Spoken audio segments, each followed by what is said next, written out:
हम पढ़ेंगे एक वचन को, यूहन्ना रचित सुसमाचार 15 अध्याय 7वीं आयत। अब ये एक रेवलेशन है, प्रकाशन है, रोशनी है। जब तक वचन रोशनी नहीं ना बना हमारे अंदर जाके, वो काम नहीं करेगा। सिर्फ यहीं पर पता नहीं होना, हमें खुलना चाहिए। वो वचन हमें हमारे लिए जीवित हो जाना चाहिए। हमें मालूम होना चाहिए हाँ ये है सो है। आमीन। अगर ये है तो इसका मतलब है ये मेरी जिंदगी में काम होने जा रहा है। यूहन्ना 15:7, यदि तुम मुझ में बने रहो और मेरा वचन तुम में बना रहे तो जो चाहो मांगो वह तुम्हारे लिए हो जाएगा। आमीन। यहां पर एक शर्त है। चलो इंग्लिश बाइबल में जब हम पढ़ते हैं अलग अलग ट्रांसलेशन में, यूनानी भाषा में थोड़ा इसका मीनिंग ये तो हो गया आस्क यानी कि मांगो। दूसरी जगह लिखा है डिजायर करो। क्या करो? चाहत रखो। अब ये भी नहीं है हमने उस चीज के लिए कोई प्रेयर किया, लेकिन चाहत है। कई बार मैंने परमेश्वर से कुछ चीजें नहीं मांगी लेकिन चाहत थी, लेकिन मैं मांगी नहीं। मैं कहा छोड़ो बड़ा, और मैंने देखा प्रभु ने मुझे दे दिया। मैं कहा प्रभु धन्यवाद। प्रभु ने कहा मुझे तेरे दिल की चाहत पता थी। आमीन। तो जो भी तुम्हारी चाहत है, जो भी तुम मांगो, एक और जगह रियल कंटेक्स्ट में पता क्या लिखा है? जो कुछ भी तुम कहो। सब कहें जो भी तुम कहो, जो भी तुम मांगो, जो भी तुम चाहत रखो। एक बार फिर से, जो भी तुम कहो, जो भी तुम मांगो, जो भी तुम चाहत रखो तुम्हारे लिए हो जाएगा। लेकिन सब कहें लेकिन एक शर्त है। क्या शर्त है? यदि तुम मुझ में और मेरा वचन तुम में। वचन हमारे अंदर बनना चाहिए। बनने का मतलब क्या है? एक पौधा ऐसे नहीं उग जाता, उसके बीज को जमीन में बने रहना पड़ता है। आप समझ रहे हो मेरी बात को? जब तक वो बीज कुछ समय जमीन में पड़ा नहीं रहता वो बढ़ नहीं सकता, वो पौधा नहीं लगेगा, फल नहीं लगेंगे। तो ये एक प्रोसेस होता है। कई बार कुछ चीजों में समय लगेगा, लेकिन इसे हमारे अंदर वचन को बनना है। इस वचन में बाइबल में लिखा है जड़ पकड़ते जाओ। क्या करना है वचन में? गवाही अच्छा है, टेस्टिमनीज अच्छा है। अगेन मैं समझता हूं मेरी जो बुलाहट है वो लोगों को ब्लेसिंग में दाखिल करने की है, मेरे पर डिपेंडेंट करने के लिए कि पास्टर विक्रम आएंगे, वो प्रीच करेंगे तो काम होगा। नहीं नहीं नहीं नहीं, वो प्रेयर करेंगे तो काम होगा। ये एक अच्छे बाप की निशानी नहीं है। मैं अपने बच्चों को सिखाता हूं, जो चीज मैं खुद कर सकता हूं मैं उनको कहता हूं तुम भी करो। कौन सा माँ बाप है जो सारी जिंदगी चाहेगा बच्चा अंगूठा मुंह में डाल के? कोई चाहेगा माँ बाप? 1 साल अच्छा है बच्चा, कितना सोना लगता मुझे अंगूठा पाए। 2 साल, तीसरे और कट बंदा पापा 5 साल का लगता डॉक्टर को खड़ना पैना। 5 साल का हो गया, अंगूठा जूसना बंद नहीं हुआ। हम कहेंगे इसको शायद मानसिक कोई प्रॉब्लम तो नहीं है, ये अभी भी क्यों ऐसे कर रहा है? तो यहां पर वचन में जड़ पकड़ने के बारे में लिखा है। ये वचन हमारे हृदय में बने रहना चाहिए। क्या करना चाहिए? बने रहना चाहिए। ये नहीं इधर से आया तो बाहर निकले शैतान उठा के ले गया। हमें इसको रखना है और अपने आप को भरना है, और अपने आप को भरना है, और अपने आप को भरना है। किससे? कुछ लोग अपने आप को सिर्फ गीतों से भरते हैं। आराधना अच्छा है, लेकिन वचन में जड़ पकड़ो। सॉन्ग सुनना अच्छा है, सुनो, लेकिन ज्यादा टाइम वचन सुनो। क्या करना है? वचन सुनो, वचन पढ़ो। सबसे बढ़कर पढ़ो, खुद पढ़ो, समय बिताओ इसमें। जब मैं किसी प्रीचर को 1 घंटा सुनता हूं, मुझे एक बात सीखने को मिलती है। जब मैं 1 घंटा बाइबल को पढ़ता हूं, मैं 15-20 बातें लिख लेता हूं, क्योंकि मैं हर एंगल से सीख रहा हूं। और मैंने देखा वो वचन मेरे अंदर बन जाता है। तो सुनना अच्छा है, लेकिन खुद पढ़ने में जो ब्लेसिंग है, खुद सुनने में जो ब्लेसिंग है, आमीन। तो यहां पर लिखा है, अगर हम जो चाहें मांगे हो जाए, अगर हम जो चाहत रखते हैं हमारे लिए हो जाए, और अगर हम जो कुछ भी बोले हमारे लिए हो जाए, उसके लिए हमारा वचन में बंधना जरूरी है। प्रभु ने एक जगह कहा ना, तुम पहाड़ों से कहो यहां से उखड़कर समुद्र में जा पड़ और तुम्हारे लिए, और हम कहेंगे हाँ हाँ जी मैंने सीख लिया। कहां? मेरे दिमाग में आ गई ये बात। दिमाग में आने से नहीं होगा, ये अंदर जड़ पकड़ना चाहिए। वो वचन आपके अंदर बन जाना चाहिए, यानी कि आपको वो व्यक्ति बन जाना है जो वचन कहता है। समझ रहे हो? वचन हमें वो व्यक्ति बना देगा जो वो हमें बनाना चाहता है। वचन कौन है? यीशु मसीह। तो वचन जब हम कबूल करते हैं तो क्या होता है? ये हमें बनाता है, ये हमारी पर्सनैलिटी चेंज करता है, ये हमारे बोलने के तरीके को चेंज करता है, ये हमारी सोच को चेंज करता है, ये हमारे देखने के तरीके को चेंज करता है, ये हमारे विश्वास में बढ़ोतरी करता है। तो ये क्या करता है? ये हमें शेप देना शुरू हो जाता है ताकि हम वो बन जाएं, ताकि जब हम कुछ मांगे वो हमारे लिए हो, चाहे वो हमारे लिए हो, बोले वो हमारे लिए हो। अब यीशु मसीह एक दिन एक अंजीर के पेड़ के पास आए, ये चाहत रखकर वहां से कुछ खाने को मिलेगा, और वहां नहीं था। और प्रभु ने क्या किया? उस अंजीर के पेड़ को शराब दिया, वहां से निकल पड़े।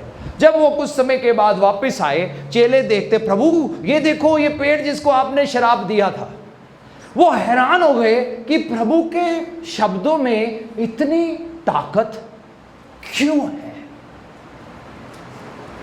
कैसे है इतनी ताकत कि यीशु मसीह जब कुछ कहते हैं वो हो जाता है। वो हैरान हो गए इस बात को देख के। आए हम एक और आयत पढ़े, मत्ती रचित सुसमाचार 8वें अध्याय। जब वह कफरनहूम में आया तो एक सूबेदार ने उसके पास आकर उससे विनती की, हे प्रभु मेरा सेवक घर में लकवा रोग से बहुत दुखी है। उसने उससे कहा, मैं आकर उसे चंगा करूंगा। सूबेदार ने उत्तर दिया, हे प्रभु मैं इस योग्य नहीं कि तू मेरी छत के नीचे आए, परंतु केवल मुंह से कह दे तो मेरा सेवक आमीन। तो कहता प्रभु मेरे घर का माहौल ना थोड़ा खराब है, आप रहने दो, आप मुंह से कह दो, सिर्फ वर्ड बोल दो, सेवक चंगा हो जाएगा। आगे क्या हुआ? क्योंकि मैं भी पराधीन मनुष्य हूं, यानी कि अथॉरिटी रखने वाला व्यक्ति हूं। समझ रहे हो? पराधीन यानी कि अथॉरिटी, और सिपाही मेरे नीचे काम करते हैं। जब मैं एक से कहता हूं जा, वो जाता है, दूसरे से कहता हूं आ, वो आता है। तो किसकी बात कर रहा है? सिपाहियों की। किसकी बात कर रहा है? जो उसके अंडर काम करते हैं। और जब अपने दास से कहता हूं तू कर, तो है वो काम। अब उसको मालूम था कि उसके पास अथॉरिटी है, अधिकार है, लेकिन उसका ज्यूरिसडिक्शन, उसका एरिया कुछ और है। तो एरिया एक जिसके ऊपर अथॉरिटी है, जिसके ऊपर अधिकार है, और अगर अधिकार के बाहर जाएंगे, वो अधिकार, वो अथॉरिटी हमारी काम नहीं करेगी।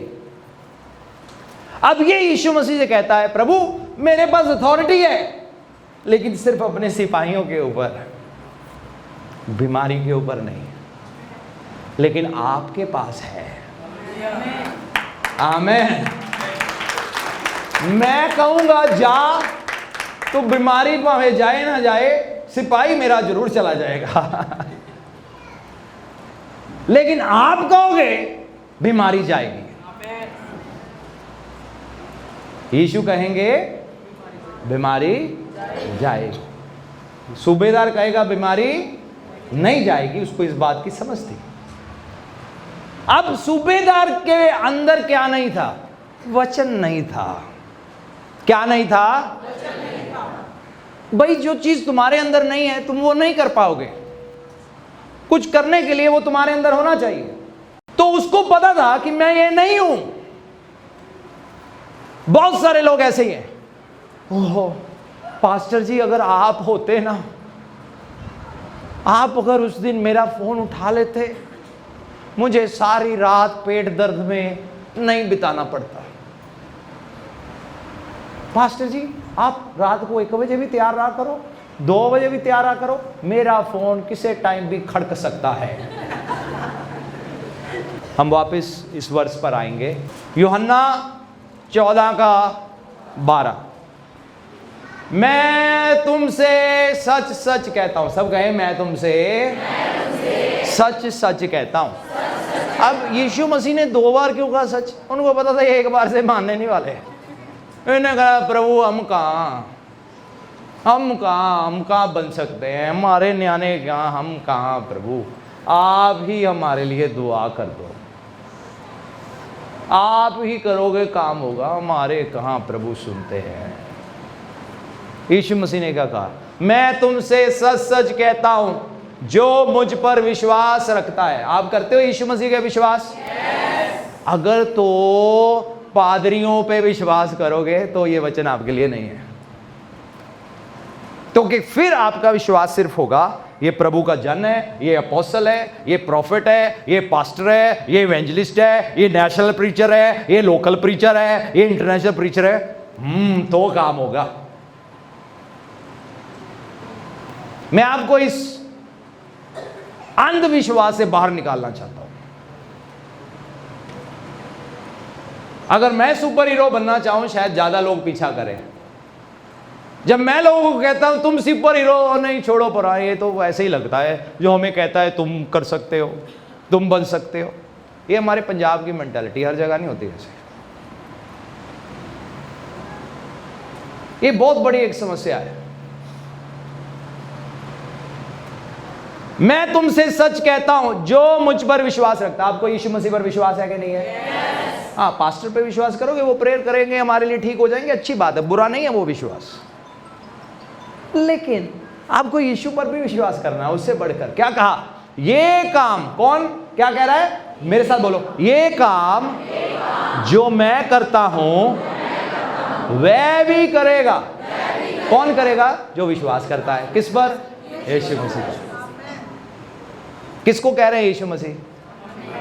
पास्टर गुरप्रीत को? किसको कह रहे हैं? पड़ोसी को आपको कह रहे हैं? अरे ऐसे नहीं, थोड़ा हिला के को, आपको कह रहे हैं। तुम भी प्रेयर कर सकते हो, तुम्हारी भी सुनी जाएगी। तुम बाहर जाओगे, प्रेयर करोगे, लोग चंगे हो जाएंगे, गवाही खड़ी हो जाएगी, लोग कलीसिया में आएंगे। हालेलुया। सोचो, जब आप प्रभु को, अपने आप को इस्तेमाल करते हो, देखो आपका विश्वास कितना बढ़ जाएगा। वो कलीसिया कितनी मजबूत कलीसिया बन जाएगी जिसमें सारे योद्धा हो। नहीं, मैं कल्ला योद्धा और तुम बस प्रजा। क्या हो तुम? प्रजा। बाइबल में कोई प्रजा नहीं होती। इफिसियों 6 में लिखा है तुम एक युद्ध में हो। प्रजा कहेगी आपको थोड़ा ना जाना है, हम तो टैक्स देते हैं, तुम लड़ो। सारे हथियार पहनने को सबको कहा गया है, इसीलिए प्रजा हारी हुई है। कभी इधर गिर जाती है, कभी इस रिश्ते में पड़ गए, कभी नजायज संबंध में पड़ गए, कभी ये पैसे के धोखे में आ गए, कभी यहाँ कोई चोरी करके ले गया, कभी वहां ले गया। ब्लेसिंग आई, हफ्ते बाद चोरी भी हो गई। आप प्रजा होने के लिए बुलाए, हम पवित्र लोग हैं, प्रभु के लोग हैं, लेकिन याद रखना हम उससे ऊपर हैं, योद्धा है। क्या है? योद्धा है। साधारण बच्चे, मुझे बताओ, जो राजाओं के बच्चे होते थे, राजकुमार राजकुमारियां, वो साधारण लोग होते थे? हैं, राजकुमारियां भी घोड़े पे सवार होकर, मम्मी मैं चक्कर लगा के आई, चल मेरी लूना, ये करती थी वो।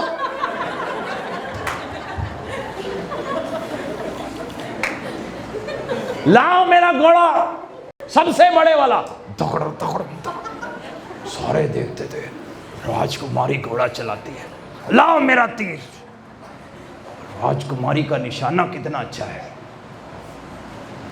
उनके बच्चे युद्ध लड़ना सीखते थे।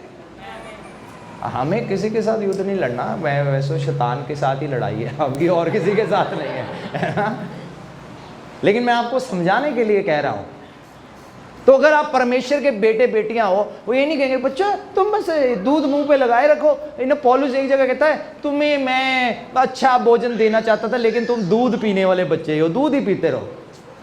मैच्योर आपको वचन बनाएगा और कोई चीज नहीं। मैच्योर आपको प्रभु के रास्ते चलते जब मुश्किलें आती आप बने रहते हो, वो बनाएगा। मैच्योर आपको जब आपके दाएं बाएं के लोग बड़े कठिन हैं और आप उसके बावजूद बने हुए हो और उनसे प्यार कर रहे हो, आप मैच्योर हो जाओगे। मैच्योर जब आपकी लीडरशिप आपको समझ नहीं पा रही, और हो सकता है आप सही हो लेकिन आप फिर भी ऑनर कर रहे हो, रिस्पेक्ट नहीं छोड़ा, आप बने हुए हो, आप मैच्योर बनो। तो यहां पर हम देखते हैं प्रभु क्या कह रहे हैं, तुम क्या करोगे, जो काम मैं करता हूं वो भी, लेकिन आगे क्या कहा है, वरन इनसे भी बड़े काम करोगे। क्या करोगे, इससे भी बड़े काम। सब कहें इससे भी बड़े काम।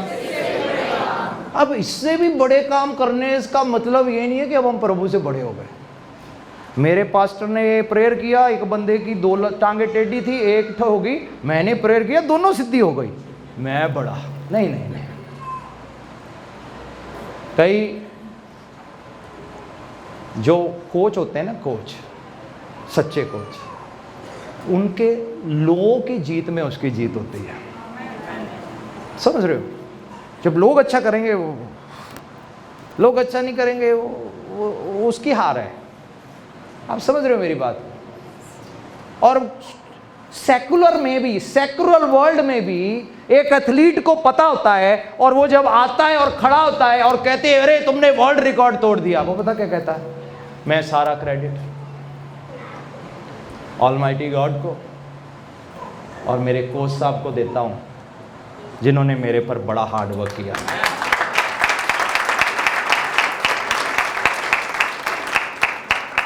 अब कोच कितना भी इनसिक्योर क्यों ना हो, जब वो ये बात सुनेगा ना, उसकी इनसिक्योरिटी भाग जाएगी, क्योंकि वो कहेगा ये भूला नहीं, ये अपने माँ बाप को अप्रिशिएट करो, अपनी वाइफ को, अपने हस्बैंड को अप्रिशिएट करो, बूस्ट अप हो जाएंगे और कॉन्फिडेंस बढ़ेगा आपके लिए। ओके, कोच कहेगा अब ये अगला रिकॉर्ड भी तोड़ेगा, अब मैं और हार्ड वर्क करूंगा इस पर। पैसे नहीं चाहिए, धन दौलत नहीं चाहिए, उनका शील्ड भी तुम अपने, कोच ये शील्ड तुम्हारी, कोई बात नहीं, थैंक यू, पर तुम रखो, तुम मेरी शील्ड हो। पौलुस क्या कहता है कलीसिया को, तुम मेरा इनाम हो, तुम मेरा मुकुट हो।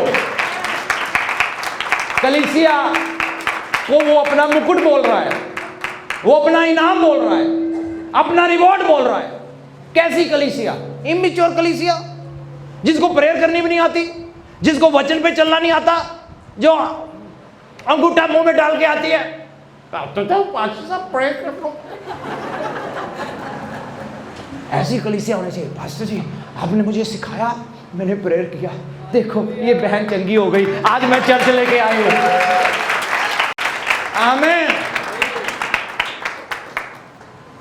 तो क्या कहा प्रभु ने, बड़े काम। क्या कहा, आपको मालूम है मूसा ने जो काम किए वो यीशु मसीह के काम से बड़े थे, लेकिन वो काम मूसा नहीं कर रहा था, यीशु मसीह ही बिहाइंड द सीन कर रहा था, उसको पता था। वापिस आओ मैथ्यू चैप्टर 8। सूबेदार ने उत्तर दिया, हे प्रभु मैं इस योग्य नहीं मेरी छत तले आए, तू केवल मुख से कह दे। सब कहे मुख से कह दे। आप चाहते हो कि आप भी जब कहो काम हो? तो वापस जाओ यूहन्ना रचित सुसमाचार 15 अध्याय 7वीं आयत। तो क्या करना होगा, यदि तुम मुझ में नहीं, सबको बने रहो, सुबह भी बने रहो, दोपहर को भी बने रहो, शाम को बने रहो, किसी शादी में जाते हो बने रहो। पहले आखिरी कुर्सी पे बैठेंगे, फिर नगाड़ा बजेगा थोड़ा सा, है ना, जाट जाट जाट सूरमा जाट, पता नहीं क्या क्या और नाली वो भी चढ़ जाएंगे, फिर दारू भी पी लेंगे, ये भी कर लिया। ओ यार मित्रता कादी जे आपा पीती ना कादे यार आपा, साड़ी यारी तुहाडे नाल नहीं, परमेश्वर दे नाल। हालेलुया। मालूम है यीशु मसीह ने क्या कहा?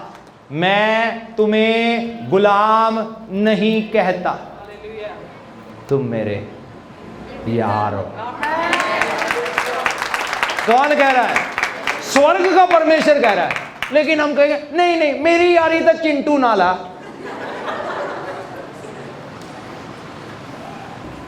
परमेश्वर को अपना दोस्त बनाओ, वो आपका मित्र है, उसकी हजूरी में उसके लिए नाचो। आमीन।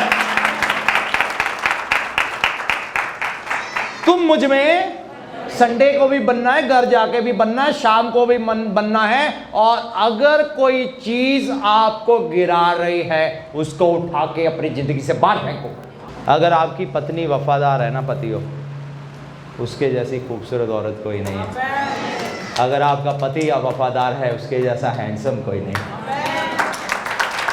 आमीन। भजन संहिता 119 11 आयत। मैंने तेरे वचन को अपने हृदय में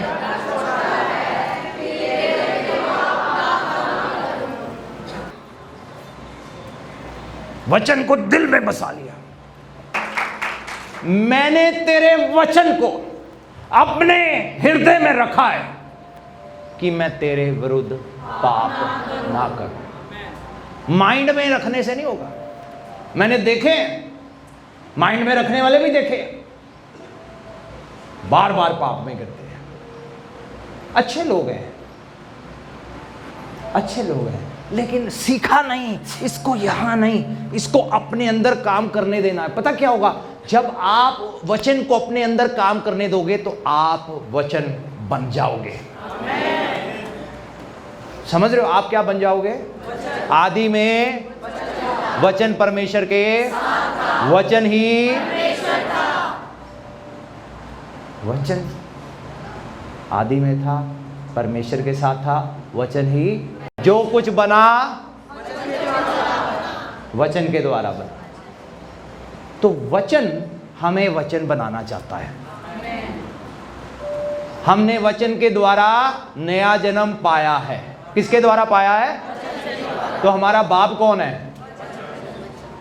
कौन है हमारा बाप? हमारा बाप कौन है? वचन हमारा बाप है। तो आपको क्या बनना है? हमें क्या बनना है? किसकी तरह बनना है? किसकी तरह चलना है? किसकी तरह देखना है? किसकी तरह बोलना है? वचन की तरह। वचन आपका बाप है। आमीन। जोर से खड़े हो जाए, प्रभु को ताली बजाकर धन्यवाद करें। Hallelujah, hallelujah, thank you. महिमा महिमा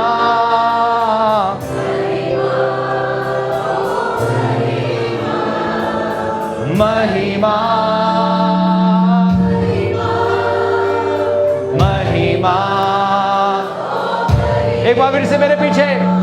महिमा महिमा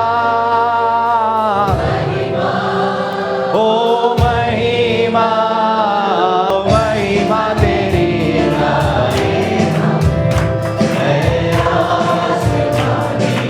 एक बार फिर से महिमा तेरी गाए हम, महिमा तेरी गाए हम, मैं आसमानी खुदा। आपको मालूम है महिमा क्या है? दो बातें हैं, सब कहें दो बातें हैं। महिमा है परमेश्वर का स्वभाव। क्या है? परमेश्वर का। और महिमा है परमेश्वर के बड़े काम, प्रभु की सामर्थ। जब हम महिमा गा रहे हैं, हमें इसका मतलब जानते हुए गाना है। हम कह रहे प्रभु आपका स्वभाव। और जब गाते हो आप महिमा महिमा, कुछ होता है, कुछ बदलता है। आपका चाल चलन, आपका स्वभाव, वो गुनाह जिससे आप जूझ रहे थे अब वो खत्म हो जाएंगे। अब वो पवित्रता ही आ गई है आपके जीवन में। आपके बल से नहीं होगा, प्रभु करेंगे। और दूसरा है प्रभु के बड़े आश्चर्य काम, प्रभु का जिससे जलाल जाहिर होता है। तो जब आप महिमा गा रहे हो, आप प्रभु को पता क्या कह रहे हो? प्रभु मेरे जीवन में चमत्कार करो। और आप कह रहे हो प्रभु मेरी जिंदगी से भी आपका जलाल जाहिर हो, दो तरीकों से, मेरे स्वभाव से और आश्चर्य कामों से जो आप मेरे द्वारा करोगे, क्योंकि मैंने आपके वचन को अपने हृदय में बसा लिया है। अब मैं पाप नहीं करूंगा, अब मैं पाप नहीं कर सकता, क्योंकि बाइबल में लिखा है जो परमेश्वर से जन्मा है वो पाप नहीं करता और वो पाप नहीं कर सकता, क्योंकि परमेश्वर का बीज यानी कि परमेश्वर का वचन उसके अंदर है। अनॉइंटिंग हो गई। हाँ मेरे पर बड़ी अनॉइंटिंग है जी, मेरे ऊपर प्रभु के 10 दासों ने हाथ रखा होगा, प्रभु का धन्यवाद। लेकिन जब तक वचन आपके अंदर नहीं है, आप विक्टोरियस जिंदगी नहीं जी सकते। सैमसन के ऊपर अभिषेक था, क्या था उसके ऊपर? अभिषेक था। एक गधे का जबड़े का हड्डी भी एक ऐसा हथियार बन गया, 1000 फिलिस्तियों को मार दिया। लेकिन उसके अंदर पता क्या नहीं था? वचन नहीं था। आज कलीसिया के पास हो सकता है अभिषेक हो, अनॉइंटिंग वाटर हो, मेरी तरफ से 20 लीटर रोज का पियो। अनॉइंटिंग ऑयल हो, मेरी तरफ से 20 बार रोज उसकी मालिश करो। लेकिन जब तक आपके अंदर वचन नहीं है, आप सही नहीं करोगे, आपकी सेवकाई में भी गड़बड़ी हो जाएगी। हम अपने तरीके से काम करेंगे और हम कहेंगे अनॉइंटिंग है, टच टच टच, लोग गिर रहे हैं। लेकिन प्रॉब्लम है, सवाल यह है क्या वो भवन वचन के मुताबिक निस्वार्थ से बना है, जिसमें कोई सेल्फिश एजेंडा नहीं है, किंगडम माइंडेड है हम क्या? अगर वर्ड नहीं होगा, सिर्फ अनॉइंटिंग होगी, बड़ा खतरनाक है। मैं आपको बता दूं, शाऊल के पास अनॉइंटिंग थी, वर्ड नहीं था। डेविड के पास अनॉइंटिंग भी थी, वर्ड भी था। जिसके पास सिर्फ अनॉइंटिंग थी वो नाश हो गया। सैमसन भी मरा, शाऊल राजा भी मरा, उसका बेटा योनातान भी मरा, शाऊल का खानदान भी मरा। लेकिन जिसके पास वचन था, दाऊद के पास था कि नहीं था? उसको प्रभु ने पता क्या कहा? तेरा सिंहासन सदा के लिए बना रहेगा। अनॉइंटिंग आपको स्वर्ग नहीं पहुंचाएगी, अभिषेक आपको स्वर्ग नहीं पहुंचाएगा, अनॉइंटिंग वाटर आपको स्वर्ग नहीं पहुंचाएगा, अनॉइंटिंग ऑयल आपको स्वर्ग नहीं पहुंचाएगा। उन चीजों के लिए भागना बंद करो, वचन आपको पहुंचाएगा। प्रभु ने दाऊद से कहा, एक तेरे ये सिंहासन युगों युग तक बना रहेगा। और उस सिंहासन पर पता अब किसने बैठना है? यीशु मसीह। हालेलुया। दाऊद की राजगद्दी पर, इसीलिए यीशु मसीह को ए दाऊद की संतान, उनको खुद नहीं पता था वो क्या बोल रहे हैं। ए दाऊद की संतान, ए दाऊद की संतान, मेरा राज्य इस संसार का नहीं है। क्या मतलब? प्रभु ने कहा नहीं, मेरा तख्त छोटा नहीं है कि यरूशलेम में ही हो। मेरा तख्त इतना छोटा नहीं है कि यरूशलेम सिर्फ इजराइल देश में ही हो। मेरा तख्त इतना बड़ा है कि पूरे आकाश में फैला है और पृथ्वी मेरे पांव रखने की चौकी है। हालेलुया। ये है प्रभु की महिमा। प्रभु आप अपना काम करो इनके हृदयों में, इनकी जिंदगियों में, यीशु के नाम में, यीशु के नाम में, यीशु के नाम में, यीशु के नाम में। जो गुनाह पहले अच्छे लगते थे, अब से उससे नफरत हो जाएगी। अब आप नशा नहीं कर पाओगे, करोगे उसी समय उल्टी मारोगे, आपको नफरत हो जाएगी उस चीज से। जो चीजें गलत थी, आपको उन चीजों से प्यार था, अब नफरत होगी। जो संबंध गलत थे, अब उन संबंधों से नफरत होगी। जो बातें गलत थी, अब उन बातों से नफरत होगी,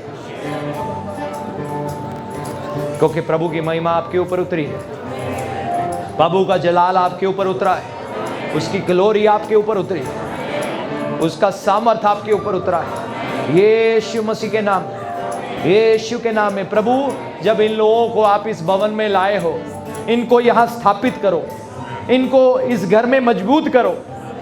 प्रभु, ये सही वचन सीखे, सच्चाई में चले, ईमानदारी में चले। प्रभु, यहां रहकर बड़े, इस घर के बेटे बेटियां बनते हुए, इस घर में आपकी सेवा करते हुए, आपको महिमा देते हुए प्रभु होने दे। आपके जलाल को अपनी जिंदगी के द्वारा, प्रभु स्वभाव के द्वारा और आपके सामर्थ के द्वारा जब बाहर दुनिया में जाएं, जाहिर करें। प्रभु, इनको फलवंत बनाएं। आपने कहा जो डाली मुझ में बनी रहती है वो फल लाती है, वो फल लाती है, वो फल लाती है। अगर आपको फलवंत होना है अपने बिजनेस में, अपने कामकाज में, अपने नौकरी में, अपने परिवार में, अपनी शादीशुदा जिंदगी में, अपनी स्टडी में, अगर आप फ्रूटफुल होना चाहते हो, ऐसी फ्रूटफुलनेस जिसमें दुख ना मिला हो। आप यीशु के बिना भी कुछ हद तक फ्रूटफुल हो सकते हो, लेकिन उसमें दुख की मिलावट होती है। हमें मिलावट नहीं चाहिए, हमें शुद्ध चाहिए। सब कहें हमें शुद्ध चाहिए, हमें प्योर ब्लेसिंग चाहिए। प्योर ब्लेसिंग सिर्फ प्योर परमेश्वर ही दे सकता है। तो उसके लिए उसमें बने रहो और उसका वचन आपके बना रहे, और वो दाखलता है आप डालियां हो, और जब तक डालियां उस दाखलता में बनी हुई हैं और उस दाखलता से जुड़ी हुई हैं, वो फल लाएंगी और उनका फल बना रहेगा। यानी कि आपका बिजनेस बना रहेगा, आपकी नौकरी बनी रहेगी, आपकी सेवकाई बनी रहेगी, आपका परिवार बना रहेगा, आपकी शादीशुदा जिंदगी बनी रहेगी, क्योंकि ये ऐसा घर है जो चट्टान के ऊपर बना है, और वो चट्टान परमेश्वर का वचन यीशु मसीह है। क्यों ना जोर से परमेश्वर के लिए ताली बजाएं।